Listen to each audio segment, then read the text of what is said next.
Da, da, da, da, da, da.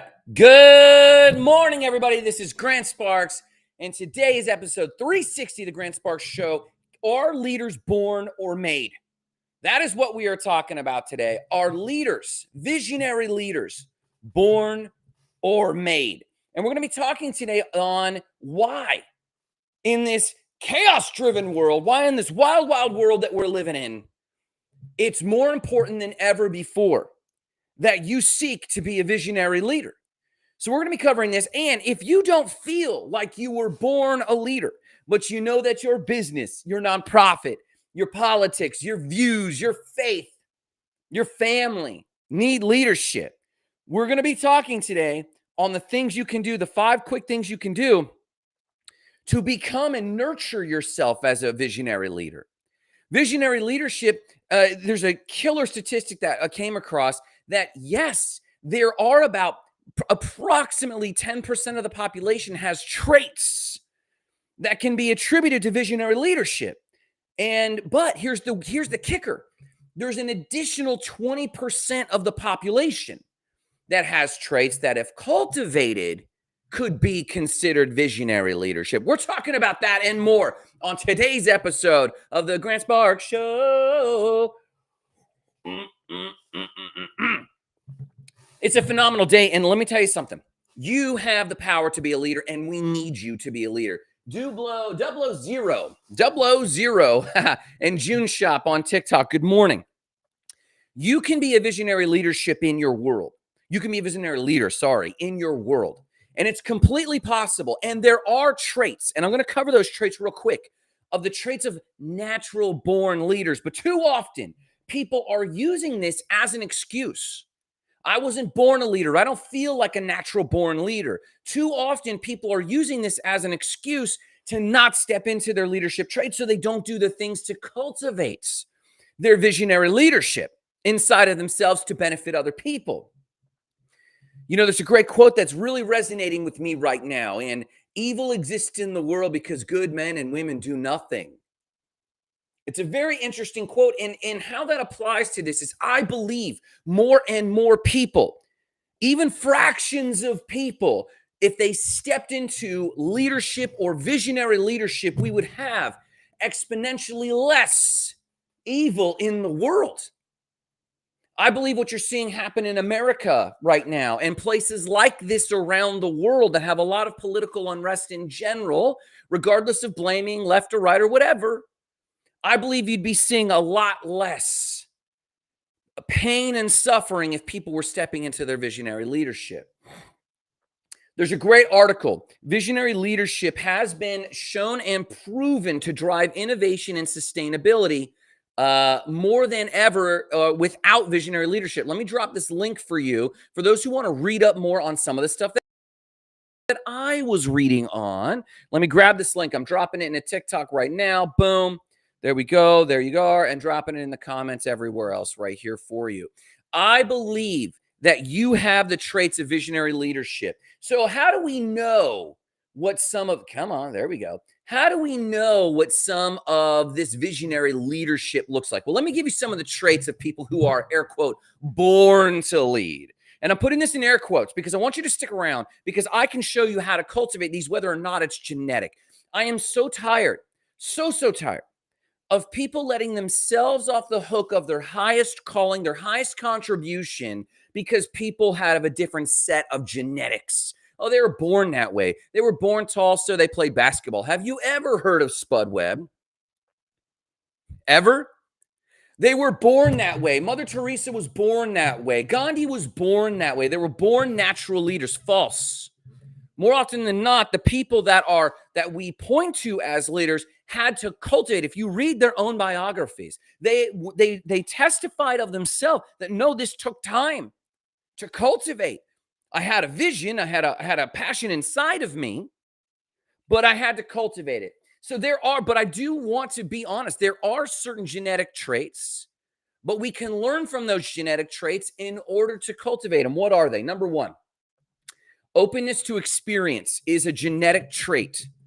And if you know anything about the Big Five personality trait system, they have 5 different aspects of the big five personality traits, and openness to experience is the first and prime one of them. Some people are just like naturally more curious. They're natively have a broader imagination of what could be. They're drawn to abstract ideas. We often call these people. Thanks, One Shop, for sending me roses there. Good morning, Gloria Pruitt. I hope you're doing great. In the big five, openness to experience are people that are drawn to abstract ideas. We often call these people intellectuals, but they're also fantasizing. They also have a large imagination. That's one trait. Another trait is that they're dopamine-driven, novelty-seeking. Now, sometimes we call these people thrill seekers, but maybe it's not thrill seekers. Maybe it's people who just take a different route to the gym every morning. Maybe it's people who choose a different coffee shop and don't always have a regular drink. They know what they like, but they have this dopamine drive for novelty. Now, in our society, we call these people ADHD. And you know another trait that ADHD people have, which also happens to be a trait of visionary leadership: pattern recognition. A lot of people with ADHD traits have a high degree of pattern recognition, whether that's pattern recognition of how people behave in the school around them, whether it's pattern recognition of an abusive parent, so they're always doing avoidance strategies and they seem like they're ADHD or withdrawn or whatever that is. But the truth is that they're recognizing patterns and they're predicting the behavior, what's coming next, and they're shutting down because they don't like the outcomes they're about to predict. Some brains are wired to connect the dots quickly.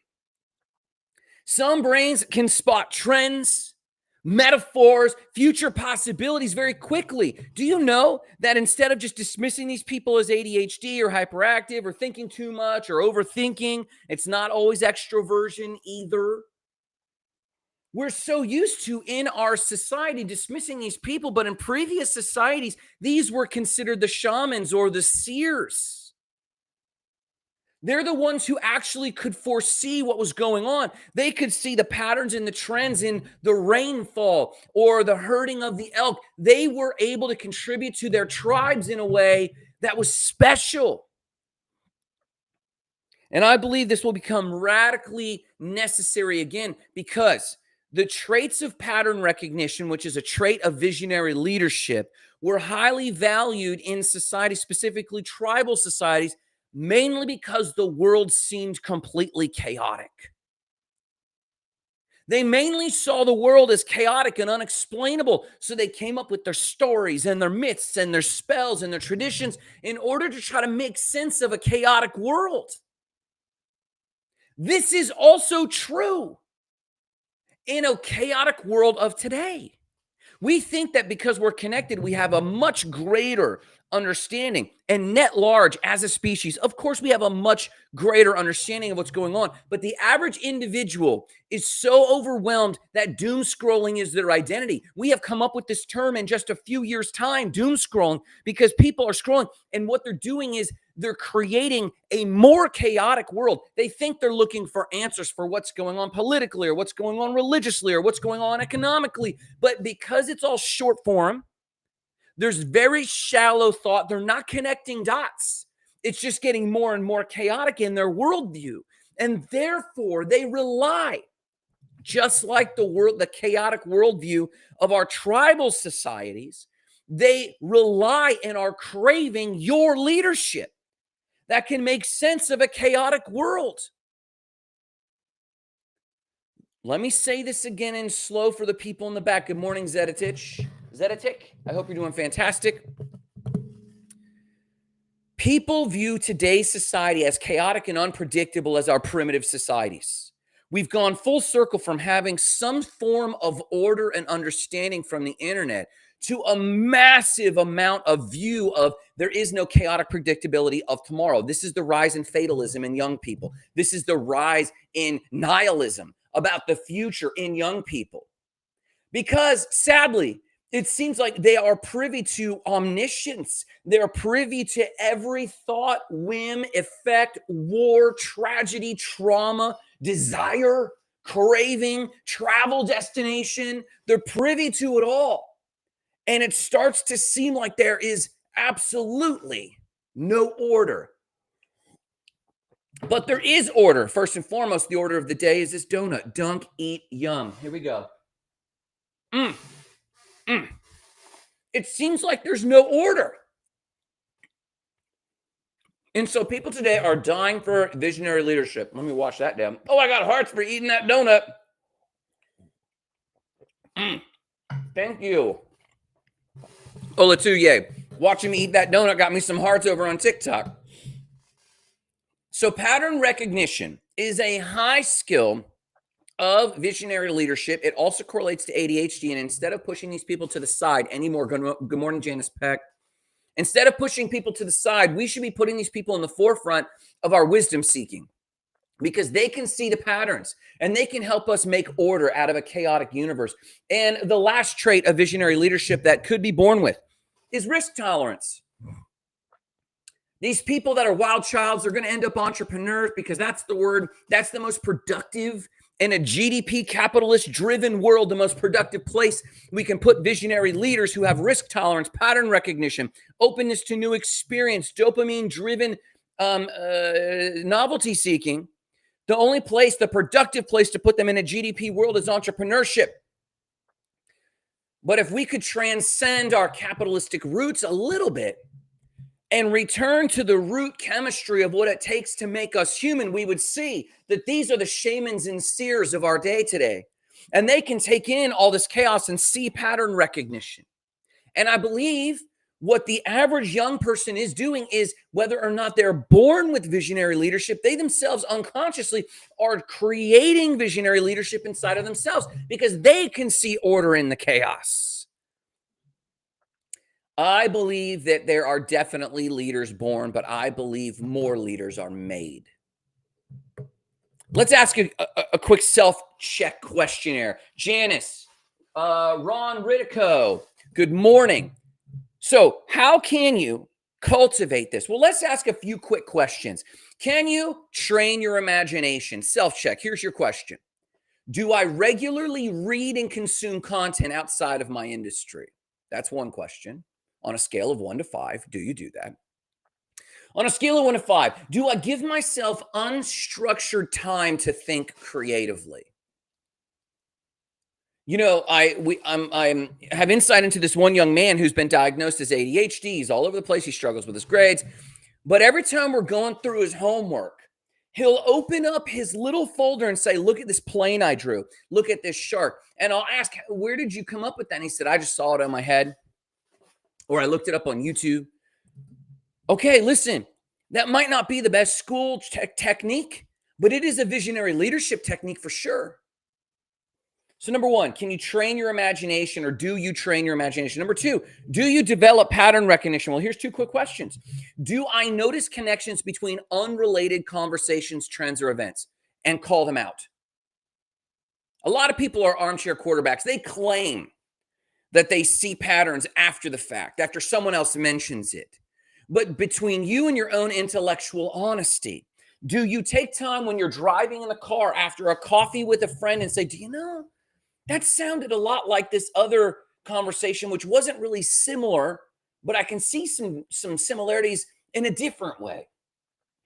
So do you notice connections, and do you capture them? I just told my partner, Nicole, I said, I frequently write Google Keep Notes or sticky notes when I see a pattern and I make a prediction. A, to decide whether or not my intuition is correct, but B, to actually capture it so I don't say it after the fact and everyone's like, yeah, you're just saying that. But no, I wrote it down. And I can point to it. I do this in my journal. I do this with my Google Keep Notes. Hey, I just saw David, or I just saw Steve-O, and they asked for this, and I'm seeing this trend of why. Pattern recognition. Number three, do you expand your horizon regularly? Do you mostly plan a week ahead, a month ahead, a quarter ahead, or a year ahead? How far ahead do you plan? Do you envision? Do you have a clear picture of the kind of future that you want to build? Just a few quick questions. And lastly, do you surround yourself with dreamers? Do you find that when you're sitting around with coffee, people are speaking in bigger picture dreams? Are they just talking about their problems? Oh, this is what I'm trying to figure out. This is what I'm trying to do. And that's normal. That's a lot of our conversations.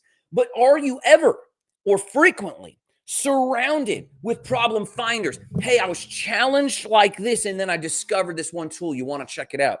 I was thinking about this and I was stuck, but then I read this book. I recommend it. You check it out. I had a conversation with a new contact over coffee, and they said this one insight. You should contact them. I think you'd love them.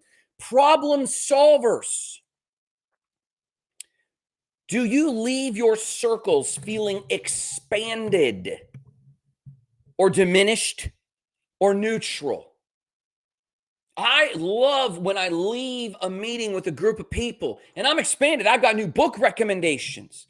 In fact, 9 times out of 10, the only place I get this is when I'm interviewing people for the Grant Sparks show, when we're on the show and they'll drop me nuggets. But in my day-to-day living, I don't have this nearly enough. Do you? And in fact, if you do, I want you to give a shout to those people that expand you. Please give a shout in the comments. So I have book recommendations. Expand my circle, please. So if you're on TikTok or you're on Twitch or YouTube or anywhere else, or you're on Instagram, post in the comments. What are you reading that's expanding you? Share it. Be an expander. Be a problem solver for other people. Share that resource. If you're not sharing that resource, I challenge whether or not you're a visionary leader. So here's the solve. This is why this matters. I read a statistic this morning that said most leadership development programs report that their organizations, 77% of the organizations polled said that they lack leadership. You want to talk about supply and demand? You want to talk about job viability? Most of you, and we were just talking to 2 young ladies yesterday who were telling us about, they're in their young mid-20s, and they were telling us about their adventures trying to get jobs. They got a spreadsheet of hundreds of job applications, and I didn't look at the resume, but it made me think.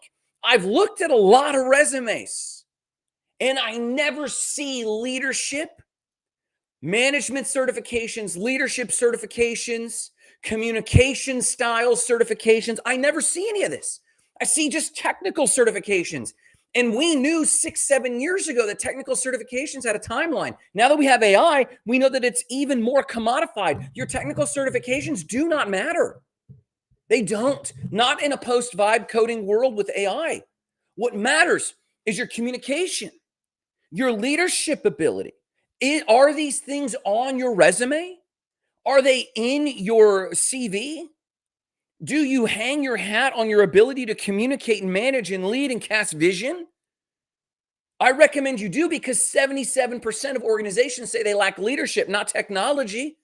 They don't lack technology. They don't lack for vibe coders. They don't lack for engineers. They lack for leaders. You can bring, with visionary leadership, clarity in the chaos. It's very important. You can inspire action. Think about how chaotic the world feels. What if you could bring clarity to that chaos? And you can. Can you inspire action? When you talk about a thing, do people get up from that table and feel expanded and take action? Oh, I was talking to Grant, or I was talking to Nicole, or I was talking to whoever, and I updated my website. I updated my logo. I started reading this book. Can you inspire people to take action? Number 3, adaptability and innovation. The world needs adaptability. We need to be nimble. There's so much changing so quickly, which adds to this feeling of chaos. A good visionary leader can be that anchor point for people where it helps them adapt and innovate without losing a sense of self or direction. I can't tell you how often over the years I've heard back from my team, I'm not even sure what we're doing. And I said, what do you mean? And they say, well, are we a website company or are we a training company? I said, yeah, we're both. Well, what are we doing? We're igniting lives of explosive significance. That's our mission. We're activating people. We're launching creators and businesses by training and equipping them. This hasn't changed once. Yeah, but sometimes we're talking about websites, and sometimes we're talking about coaching and training, and sometimes we're talking about AI. So those are tactics, and that feels chaotic. And honestly, from an empathetic perspective, I get why it's a little confusing. Visionary leaders can bring context to all of that. If people get lost in the changes around them, they're probably not visionary leaders. They're probably powerful. They're probably organized. They're probably kind. They're probably supportive. I'm sure they get results. But if they get lost, that can lose energy. We can start working on the wrong things well. Just because we work well doesn't mean we're working on the right things in the right direction with the right energies, with the right words. That's what leadership and visionary leadership can do. It can take people who are phenomenal at their thing but get lost in the weeds and point them the right direction so that their energies are going that right direction. And then visionary leadership can build long-term significance. How many people are just lost, not because they're lost, but because the world doesn't have meaning? What's it all for? Am I just on the hamster wheel of capitalism? Am I just literally going round and round in circles and not seeing a breakthrough? Am I even building towards anything? Is this work I'm doing today contributing to any sort of vision of tomorrow? Visionary leaders can continue to point to that. The word vision itself means, or its etymology means, what I know for certain about the future. You can know for certain about the future. The best way to, what's the quote? The best way to predict the future is to build it. And everyone starts on Monday. Good morning, Vicky. Everyone starts on Monday thinking that they're building the right direction. And by Monday afternoon or Tuesday, they're like, I don't even know what I'm doing this for. This feels like every other week. And visionary leader says, hey, what's our vision? Where are we headed? And re-anchors people to this thing. They're wired that way. I literally could be laying bricks. This company could close. The website company can close. And I would be laying bricks and I'd be going, okay, how does this contribute to the vision? Well, I'm going to be doing this for a certain period of time. And then I'm going to tell content around this. Here's how I incorporate this into the story. How do you do it? How do you do it? Most people don't. They just get lost in the weeds. Lastly, visionary leadership fulfills this. This is why you want to be a visionary leader. It does this. It's a hope anchor. All these things, the chaos, the confusion, getting lost, not knowing the meaning of anything, really it's summarized as this. You're an anchor of hope. There's an ancient text that says, without vision, the people perish, or without vision, the people cast off restraint. They lose discipline. They stop working on the habits that make them successful. They stop working out. They stop talking to their spouse. They don't know why they're working. Visionary leadership provides a hope anchor so that they keep working towards something awesome. A brighter future that they can now see because the visionary leadership, you clearly articulated that to them. Visionaries carry the torch of what we're moving towards. Is our community going to get better? People are dying for you to say, this is going to get better. You don't even have to know how. You just have to see the better. It's that simple. Visionaries can cultivate seeing a better community. And then when someone is languishing, you can step in and pat them on the back and be like, I don't know what you're going through, but it's going to get better. And there's a conviction that happens at a quantum level for you that imbues itself into their craving for stability and hope for tomorrow. And you become their hope anchor. You can help communities, causes, churches, neighborhoods, friends, families hold on when it gets overwhelming. And let me tell you something. You and I both know it's overwhelming. We know it's overwhelming. Anyone with an empathetic heart wants to get on a boat flotilla to freaking Palestine and bring food to these people. You want to just stop the hurt and the hate in the Ukraine. You want to stop the stone throwing and the mass kidnappings in the middle of the day in America. Your heart is everywhere trying to help people. And you can become overwhelmed, yet you can't stop doom scrolling, so you're not coming up with any solutions. A visionary helps everyone breathe and not accept these things as acceptable, but endure these things and to think clearly in the middle of them. So we are executing on our highest and best use to impact a greater tomorrow. For most people, it's not jumping in the middle of the fray. For most people, it's building brick upon brick a better world, building young people with a strong ethic, building their neighbor and encouraging them, and rewarding their neighbor through encouragement, gifts, kindness, a kind word, and encouraging them when they act and elevate the neighborhood or their families. That's the best way to wage war. It's not the only way. But for most people, they're really only positioned to make an impact. And it's a massive impact. It's an important role to brick upon brick, stack kindness after kindness. Stack helping my neighbor after helping my neighbor after helping my neighbor. When was the last time you just baked some cookies and took them to the neighbor next door? Really?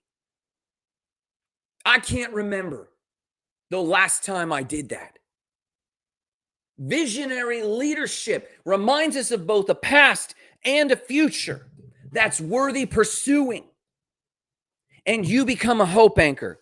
So how do you do it? Whether you were born a visionary leader or not, here's a few quick things you can do to cultivate your visionary leadership. Number one, you have to enculturate inside of yourself a vivid imagination. You got to have a vivid imagination. The world gets so heavy and you're skimming the feed so much, you're not spending time in your own fantasy world. We were taught not to fantasize. We were punished for fantasizing. Fantasizing a world of unicorns and continuous surfing and my favorite foods.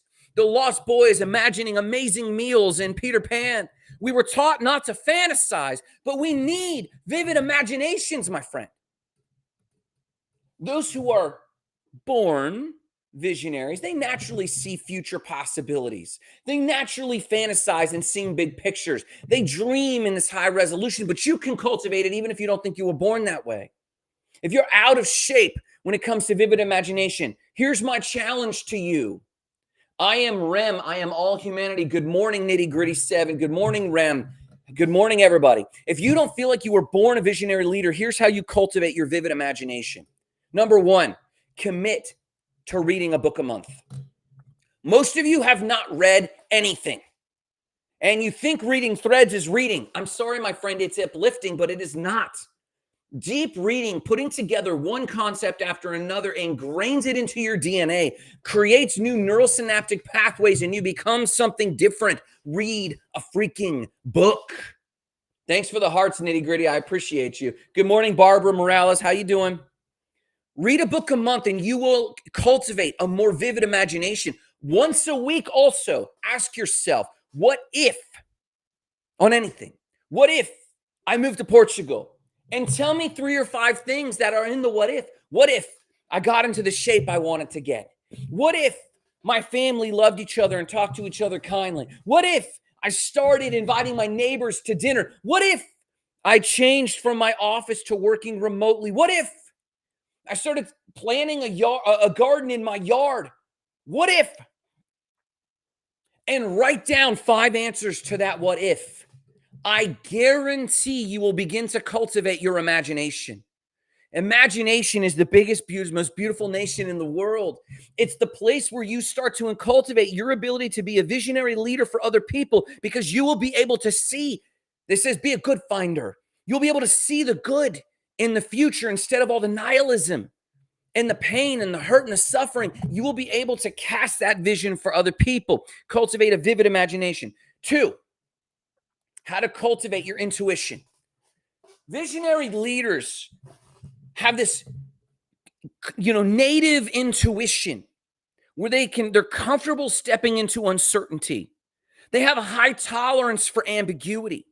They know that where they're going, and they know that they can navigate it, and they have the certainty of this personhood that they're not lost ever. I remember I was lost in backwoods China once, and I just stood there. I took a cab to the wrong place in Shanghai looking for the Jade Buddha Temple. It was the world's largest the Jade Buddha Temple was the world's largest Jade Buddha. And this was in the mainland China. And I was looking for this thing, and we didn't have Google Maps, and I didn't speak Chinese. But I was standing on the corner. He dropped me off and he took off. I didn't know how to hail a new cab. I didn't know how to start a conversation with a stranger. I just stood there and thought, what a beautiful afternoon. Then I saw a group of people walk down this alley. And it was a bizarre alley. It was out of touch. It was like a huge group of people. And they were dressed in very fine Chinese wear, like traditional outfits. I was like, well, that's beautiful. but the alley looked like trash.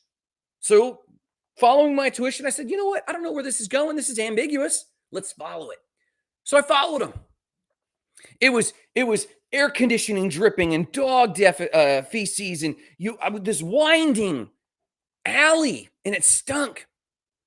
But this noise and this clamor of a big group of people was coming. We were approaching it. We turned a corner, and there was a sudden square in the back alleys between all these buildings. And in the middle, and I'm not making this up, in the middle was a large golden, and I mean literal golden, tree. It was this large tree with gold flakes all over it in the middle of this nasty alley. And I couldn't believe it. And someone made a gong sound, and suddenly people were throwing these coins that had long red ribbons on them, and they decorated this already golden tree with this beautiful red and gold. What happened? Where did that come from? I don't know. And someone turned to me and said, "Hey, are you American?" And I looked, and it was a Chinese woman who spoke English. And I had this beautiful moment with this group, and she described this thing, but then she got me back on track. She walked me to the main road and got me a taxi. Visionary leaders are always at home with themselves, even in ambiguity. And because of that, divine encounters happen. But if you don't feel born, you can do this. Take a small risk this week and reflect. What fears showed up? I don't experience fears that same way. I do have my own fears and concerns, of course, but they don't show up like that. They show up in other ways.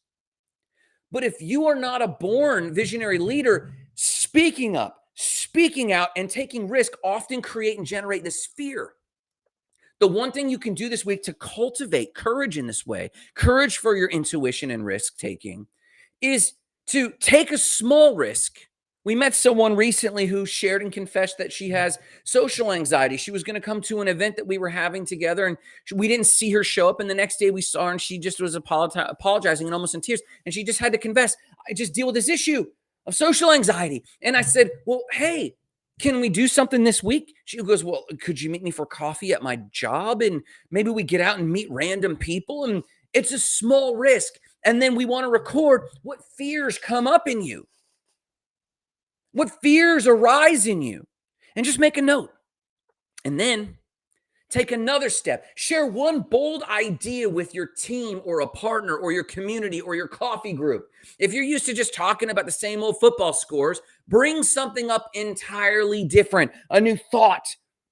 Take that vacation out of the chat and into real life somehow. Something that you've been afraid of doing. If you're afraid of following your intuition, speak up. Say something, say the thing. And then here's one other thing you can do. Choose your own personal project and cast vision around it for people around you. At that coffee, at that group, at that networking meeting, in your team huddle for the week, just bring up, hey guys, I'm working on running a 5K. Who wants to run it with me? I'm starting a new nutrition plan. Does anyone want to do that with me? Doesn't matter if people say no.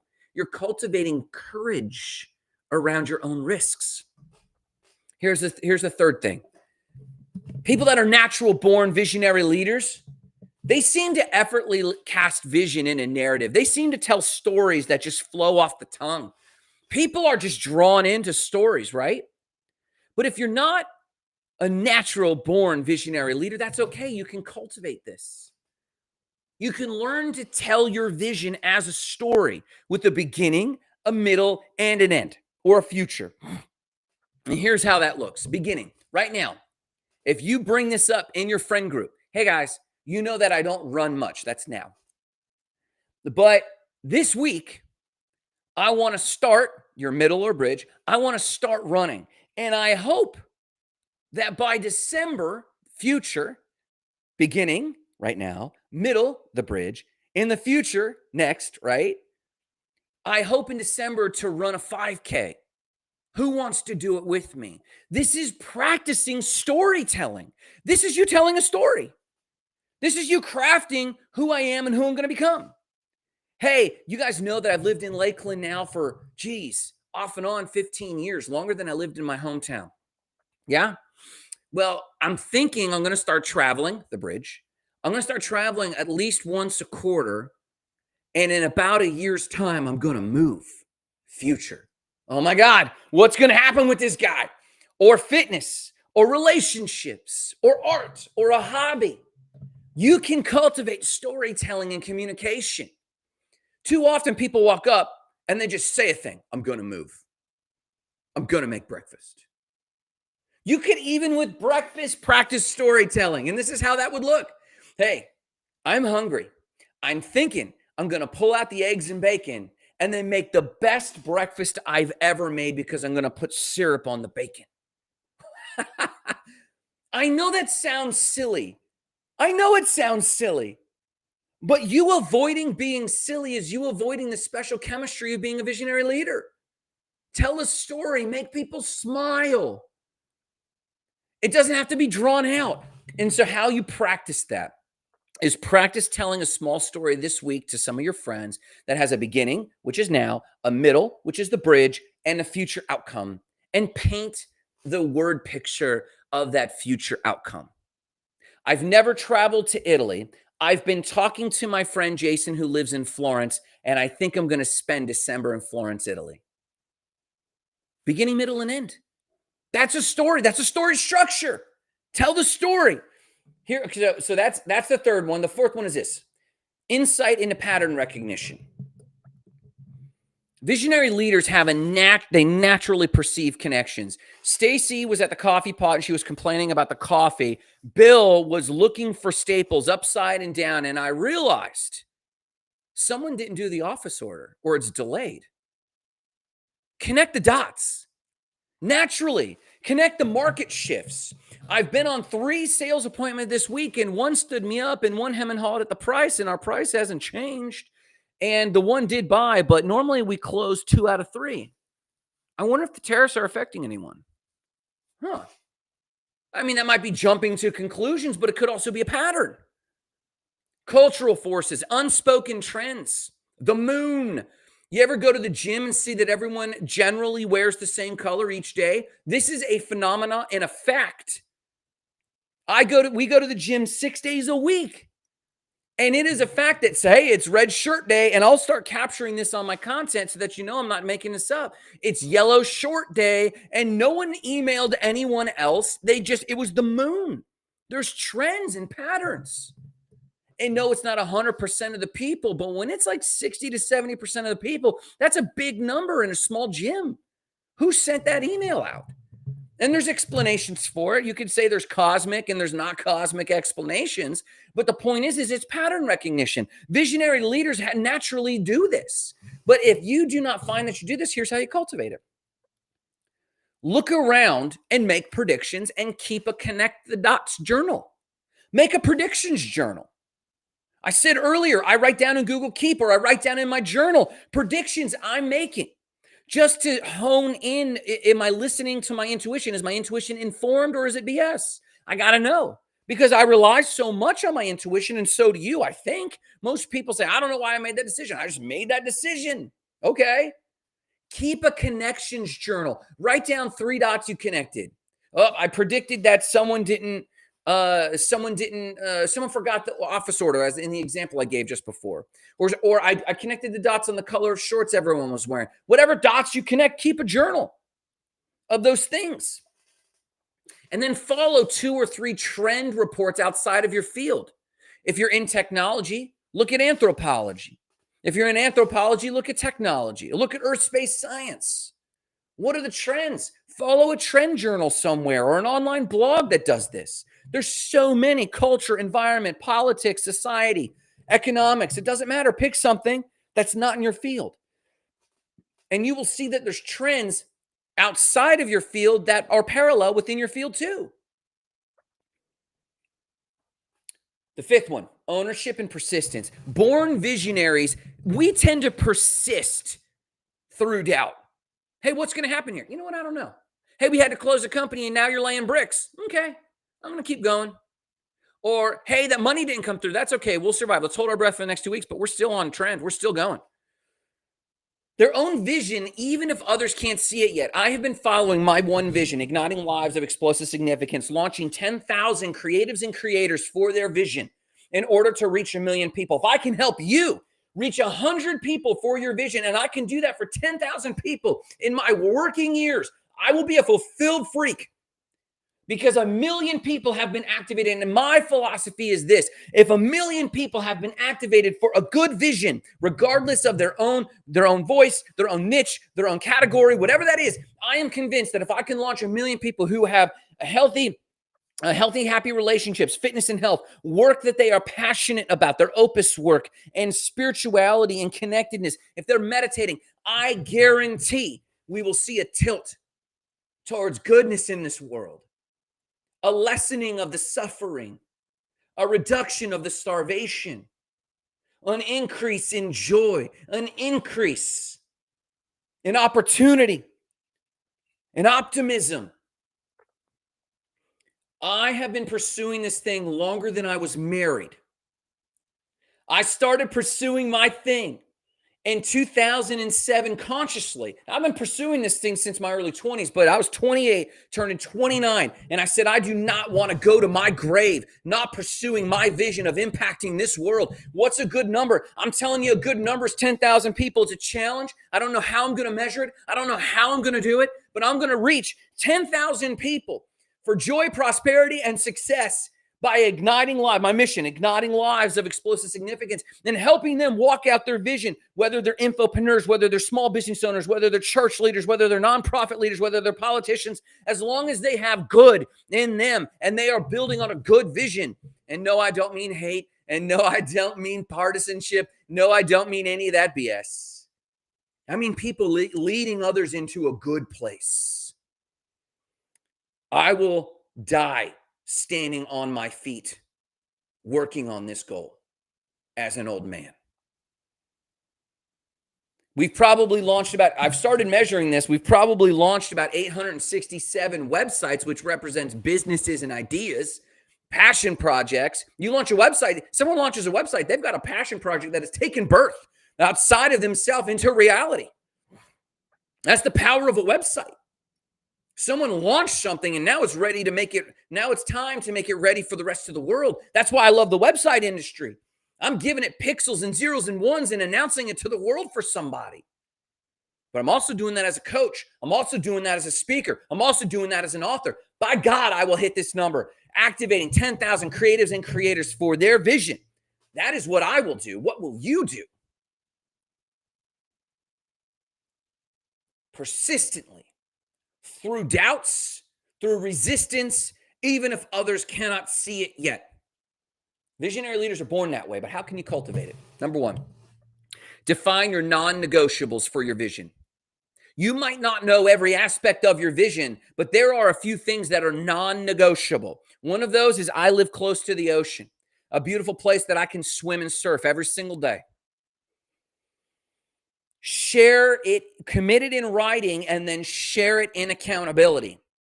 If you are not used to cultivating and persisting in a vision direction, define your non-negotiables, write them down, and get someone to hold you accountable. If you say, I work out every day, have someone to ask you every day, did you work out? I slept in. Okay. You get yourself a down day, but not 2 in a row. Let's get up and go, son. What are your non-negotiables? And are you persisting no matter what? I write 1,000 words a day, non-negotiable. Have I been sticking to that? Confession time. No, I haven't. But I need to. It brings me life. It manifests the books that I'm writing and the messages that I'm delivering. Writing 1,000 words a day. Drive forward no matter what. Ownership of the idea and persistence, regardless of doubt, regardless if others can see it yet or not. That's visionary. And lastly, network and mentorship. Often born visionaries have early exposure to mentors. I've had mentors since my early 20s in a variety of fields, in real estate, in spirituality, and as spirituality again, another Bud Hollowell was huge for me for that, and personal development and small business. Diverse influences, networks that stretch you is what you're looking for. So if you are not a born visionary and you don't find a lot of mentors around you, Here's what you could do. Number one, literally go out of your way and seek mentors. Go to your local co-working space and ask them, I am looking for a mentor in this area of my life. Who do you have? Surround yourself with people who might not be mentors, but maybe they're just down the road further than you. Not forever further. If someone's trying to achieve $1 million, if you're trying to achieve $1 million, you can get mentorship from a millionaire, but you can also get mentorship from someone who's built $600,000, $700,000 business or income or stacks, and you've built none. They're just a little bit further down the road. Their advice is more poignant for you. Their advice is more relevant to you. Schedule one conversation this week. Schedule one conversation this week with someone who inspires you, with someone who lifts you up, that when you listen, you can't help but lean in. Schedule coffee or a conversation. And then lastly, join a mastermind and pay the money. Join a group dedicated to bold ideas. That is your requirement. This is not some business networking group where you're handing around leads. These are idea makers. These are big thinkers. Surround yourself with people who will listen, validate, but also test your ideas and challenge you to them, but never will they naysay them. Hey, that's a big vision. You got a long way to go. Yeah, this is how you can take care of these one aspects for my professional skill. What about you, Stacy? What do you think? If you are a visionary leader, you need to have a vivid imagination. You need to have intuitive risk and courage. You need to have storytelling and communication. You need to have insights into patterns and systems. You need to have ownership of the story and therefore persist. And you need a network of mentors, VISION, visionary leadership. Listen, I cannot tell you this enough. And since COVID, I have been telling you this on the Grant Sparks Show. Don't go out and find what the world needs and meet it. Find what makes you alive and do that, because what the world needs is people who are alive. And if you are alive and passionate and invigorated, you will become a natural visionary leader for other people who have grown dusty. And it's infectious.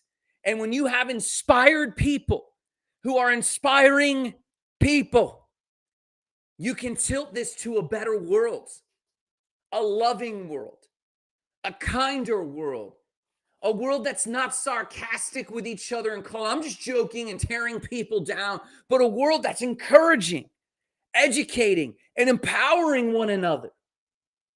I see this world for you, that you find the geography you want to live in. If that's hiking, you found your hiking town and you become a local there. If that's surfing, you found your beach town and you're local there, and the energy and the vibes are good and you're still producing. I see a world where this is possible for you and me. But not if we don't cultivate our visionary leadership of ourselves. You know, I did the whole series on the Light Leadership Framework. That's a Spark Freedom framework for leadership. It's how to go from being a dud to being an out-and-out leader, leading your movement. Go back and listen to the series. I'm proud of it. But I'm talking about this today because the world is crying out. The world is crying out to be led into a better place. Anywhere we find suffering, anywhere we find the imposition of negativity, isn't bad leaders imposing it. It's lack of leaders and bad actors. There's no such thing as a bad leader. There might be a bad president. There might be a bad authoritarian. There might be a bad boss. These are not leaders. Leaders can only be good. So if you are seeing someone impose evil in the world, they're not a leader, and don't call them a leader. They don't deserve the title. They're a destroyer of worlds. They're a causer of suffering. But a leader leads people into a good place. They are, by definition, taking us from one place to another place that is good and prosperous for this species. I think they're a natural outcropping of the species itself. I believe the human species gives birth to good leaders. And I believe you can too. I'm talking about this today because the world is dying for your voice and your leadership. So whether or not you implement the vision freedom framework for visionary leadership, whether you were a born leader or whether you need to cultivate leadership and you're going to take these activities today and act on them, no matter what you do today, remember the mission: igniting lives of explosive significance, starting with your own. Have a great day.